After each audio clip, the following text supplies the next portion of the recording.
the US Pentagon has been reacting to the reports naming a 21-year-old Massachusetts Air National Guardsman suspected of being in charge of the online group which shared hundreds of top-secret intelligence documents.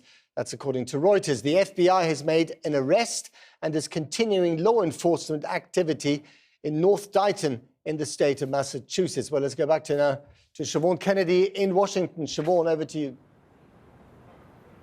Well, Matt, as you say, we are hearing reports that in the last several moments that the lead suspect, the head of that online group that you mentioned there, Jack Teixeira, has in fact now been arrested. We have been listening to that Pentagon briefing. They will not confirm whether or not he's been arrested. They won't even confirm his name because they say it is now a live criminal investigation under the auspices of the Department of Justice. But they were asked an awful lot of questions about protocol, how it was possible that this type of leak could happen. And they've said that people really only on a need-to-know basis, they said, have access to this type of highly classified material, that they are made to sign non-disclosure agreements, and therefore breaking those agreements and leaking the documents is a deliberate, willful and therefore criminal act. Let's hear from that Pentagon spokesperson now.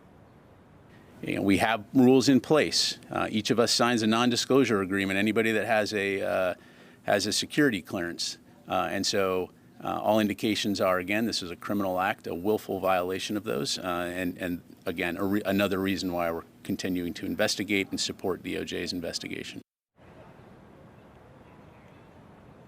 Another bit of news, the New York Times, in the meantime, has been speaking to the mother of Jack Teixeira at her home in Massachusetts. I think you can see some of those images on your screens now. She has confirmed to the New York Times that her son is indeed a member of the Air National Guard, that he had recently been working overnight shifts on Cape Cod, and that in the last few days that he had changed his phone number. We don't know whether that's significant or not. That is simply what she has told the New York Times. So very big developments in this scandal today, that this man, this suspect responsible for these leaks, is a US citizen, a National Guardsman no less, who has leaked these top sensitive documents about how the US spies on its friends and its foes. Potentially very serious, certainly very embarrassing that for the US that it's one of its own